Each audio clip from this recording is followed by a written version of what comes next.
Everything that's impermanent is unreal, because it never has any time to be real. It's changing all the time. You say it's a thing, then the thing's gone immediately. So there's a lack of reality here. But everything is moving, and because of that we can experience it. We can experience movement and see things and so on. Although we never actually get at things. They're always separate from it. Now, if you come to the point of Nibbãna, of the pure citta and so on, this is real. And because it's real, it's permanent. There's no change in it. Now, because of that, one has the saying that what is impermanent is unreal, and what is permanent doesn't exist. What is real doesn't exist. But that real, although it's not existence, because existence means sensation, experience, it is the reality. Now, this is difficult to understand. I'm afraid we have to get into metaphysics here. Now, the citta, in that state of emptiness, can take on any characteristics. It's unlimited, it's free. And in fact it does. It takes on the characteristics of the kilesas. And then it has an apparent movement. But its reality isn't affected. I don't know if you can understand that.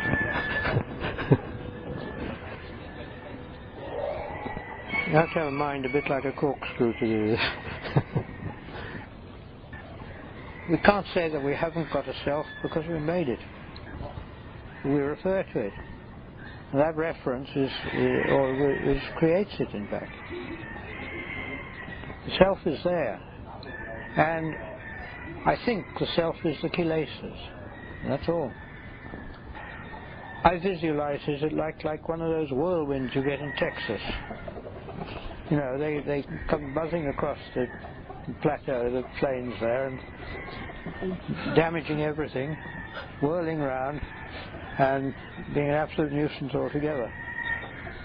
But when you come to look at it, all it is air, nothing else. And if the thing stops whirling, where is it? You can't find it. In other words, there's no substance in it. There's no entity there. Its existence is that whirling.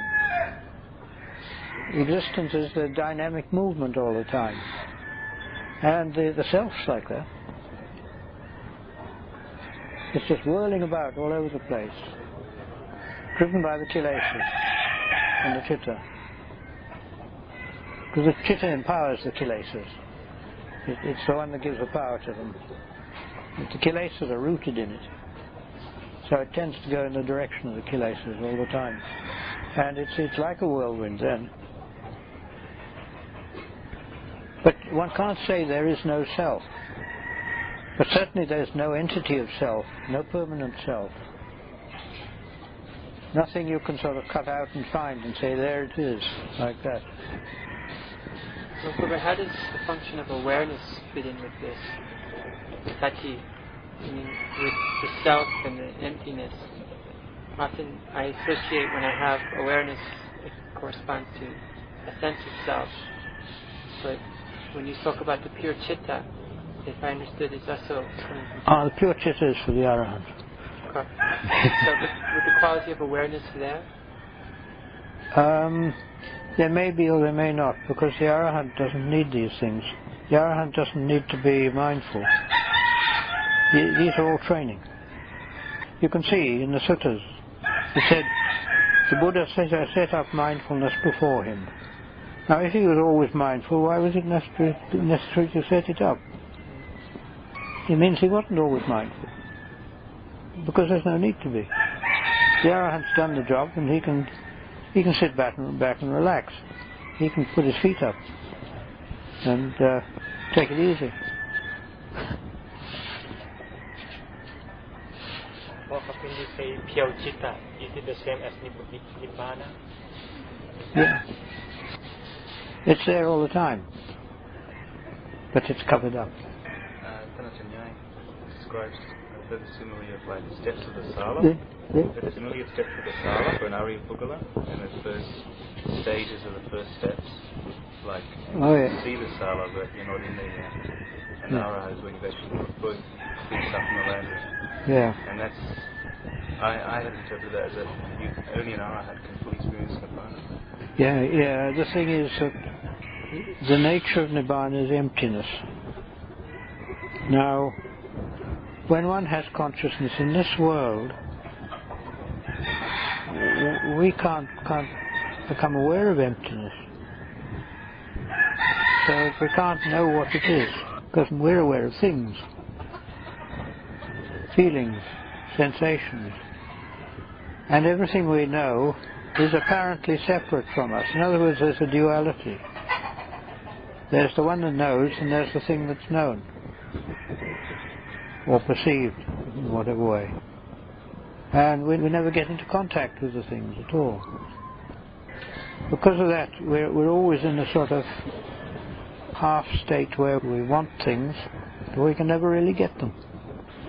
I mean, somebody wants a motor car, so they buy it, and then they say, I've got it now. But in what way has it changed? Nothing changes. All that changes is the idea in the person. The car is just the same. And to say that it's mine is just a way of speaking. It's a social way of thinking. That's all. Because of that, one really has no possessions. It's only that one thinks one has. One really hasn't got a body either. The body doesn't belong to one. It belongs to the world. It comes from the world, it goes back to the world, and it's supported by the world. And this belongs to the world, really, you see. When or how do they become unskillful reflecting on self? on self? Can that become? Well, to reflect unskillfully on self and not self, it's like people, they like to say, I haven't got a self. What hasn't got a self? They're saying I, and then they say it hasn't got a self. What is this I that hasn't got a self? And they try to, in their conversation, they try to avoid the saying I at all, as though that's going to make any difference. This is the way of being unskillful. People, they have a belief in non-self, but the belief is just a view. And it doesn't go inward deeply at all. There's no depth to it. It's just a surface view.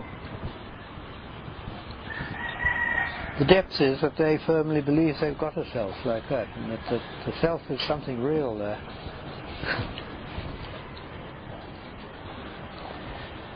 But the thing is, if you look in Buddhist publications, many books as well, they say no self. All the time you read anatta means there's no self at all. This means they haven't understood it properly. The thing is that there's no permanent self. There's no fixed entity that you can call self there. But it doesn't mean to say that there's not a changing phenomenon which you can call self. So the nature of Nibbãna is emptiness. Empty of what? Empty of this world. And empty of samsara. Because what we think of being full or being something is always samsara. Always dualistic, relative. Because of that, where those things are lacking, the world says it's empty. But that emptiness is not a nothingness. It's a reality. And it's quite incomprehensible to us because we have to think in relative terms. We understand in relative terms. What we are is all built up around that. Then we try to comprehend it in relative terms, and we can't. I mean, to put it a different way around, if you view the way the senses work, seeing works that the object seen affects the eye and goes inward to one. From that one gets an image internal, and that internal image is what we see. Now you work it out, it's quite simple to work out. Because of that, if it's true of one thing, it's true of all our seeing. Made up of internal images. And even the what gets in the eye is very small, and it's upside down on the retina. And yet we see there, and we see huge mountains and trees and things like that. And we don't realize it's just because of very, very little bit on the retina. The actual image we get inside has been processed by the brain. And it's probably because of this processing that we can see it. Exactly how it works, I don't know. But there's some processing goes on there, and then we see. So we see it internally, it's not external. Because that's the whole world of seeing is within us, and it's not outside. We don't know what's outside. And the same is true of hearing. Hearing out there's just vibration, and that gets into the ear, and then it gets into culture, and those little hairs inside excite the auditory nerves. That goes to the brain, and then in some mysterious way it processes it, and we get those strange sounds that we hear. And really speaking, all sound is within us, not outside.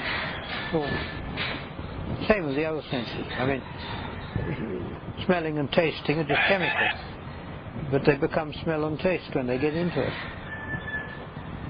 Feeling is the same, it's just contact or variation of temperature, things like that. When it gets into us, it turns into feeling. Because of that, our view of the world is a very special view, and it's a personal view. We can only view the world from ourselves. We can't view it from anywhere else. Even if we try and put ourselves into the position of someone else, that is all that happens, is that becomes our view at that time. So that we see the world entirely from our own view. And we see everything internally as well. If you look at that lot's pretty empty. There's not much substance in it. There's a person, and he was looking at a room where there's a dividing wall and two doors. The doors are open, you see, in the wall there. Now he sees a ghost going from this room through the wall into that room there. If you think that ghost, you see, you saw the ghost going through the wall into the next room. Now, either the ghost is real and the wall is not, or the wall is real and the ghost is not. Now, if you look at this, you see how relative our situation is here. It's like that.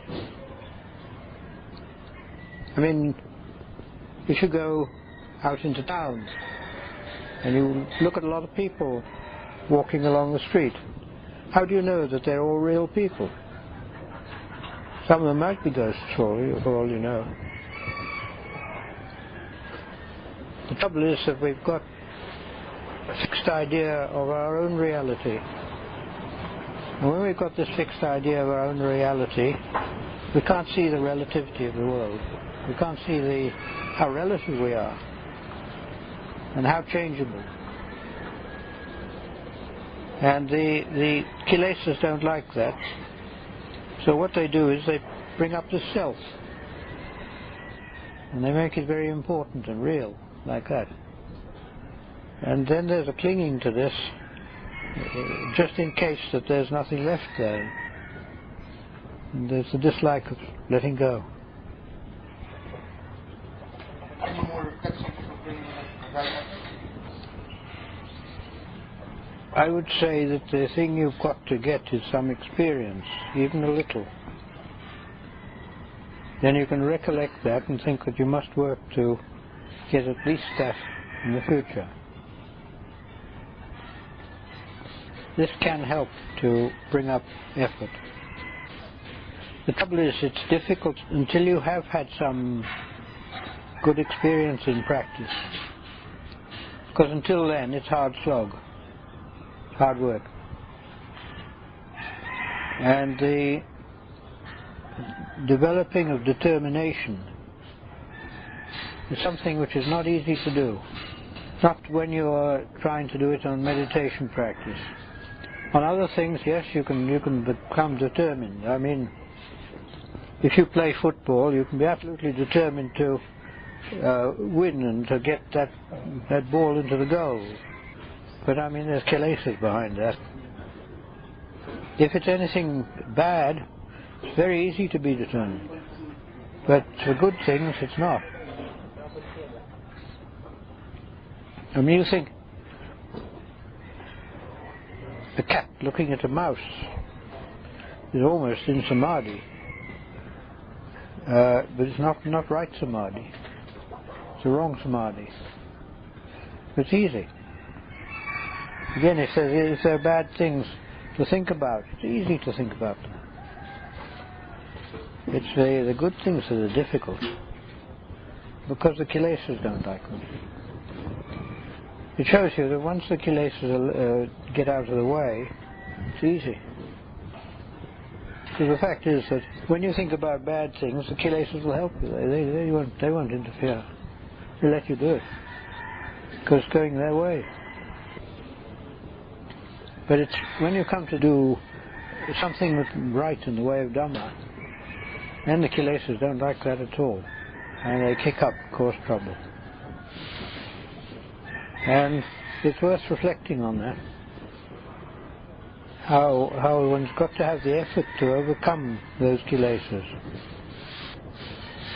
And one mustn't think the kaces are small or don't matter. They do.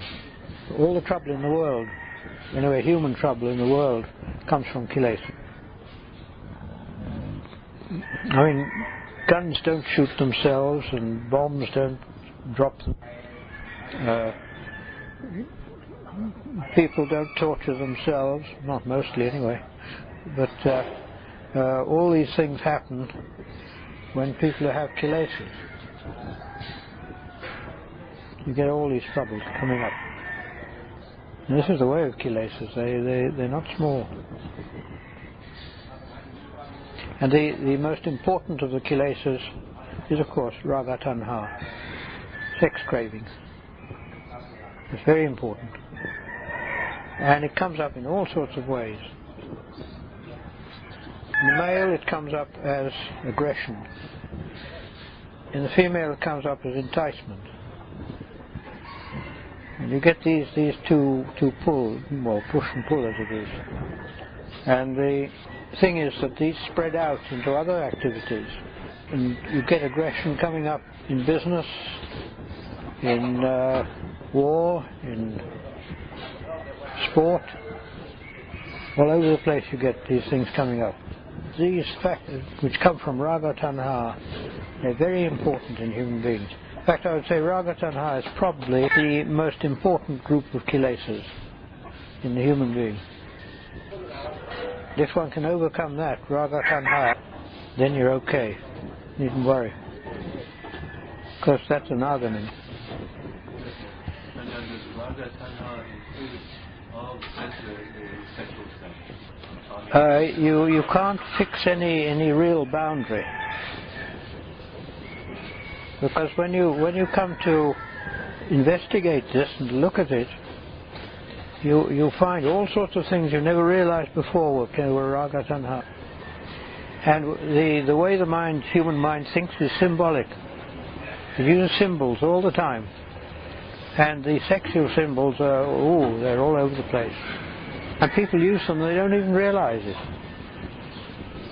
Somebody who's learnt to see, they can see things that people do, and the symbols they have, and the way they talk, and the images they have, and you see they're sex symbols, half of them anyway, or more. But they don't see it, people don't realize it. They don't realize the way they work, that's why. case in advertisement, they seem to make a purposeful tactic to make things sexual. Oh, yeah. Even though, I mean, they're very conscious of what they're doing and playing on people's kaces. Yes, yes. Yes, you can see it all over the place in adverts. Yes. Quite true. Is that why body investigation is emphasized? Yes. The body contemplation and the asupas. The asupa contemplations are the ones to deal with sex craving. If it comes up, the asupa contemplations are the antidote. They're very effective. I've asked this question to many people before, but I'd like to hear your answer to this in terms of arhats. Seemingly from a Western sanya, still have addictions, like whether it be betel nut or cigarettes. Can you explain this?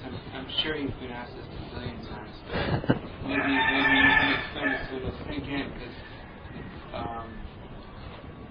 it still seems like there would be desire, and my perception is that arhat is free of desire. The first thing is that one has to realize what is the arhat. The arhat is a pure citta. It's not the body, it's not the mind. It's a pure citta. And the person who's attained that, kaces have gone. Because of that, if they happen to find in body that, say, chewing betel nut helps them to sharpen the mind a bit. I mean, often it's used to sharpen the mind if one wants to give a talk. I don't take the stuff, it just knocks my hell out of my mouth if I take the stuff. But I know Tanachan, he often takes it. And it is a stimulant. And it's used, it's quite useful as a stimulant like that. As to tanha, no, it's not tanha. But I mean, if there's nothing to stop an arhat getting pleasure out of something. Some things give pleasure and some don't.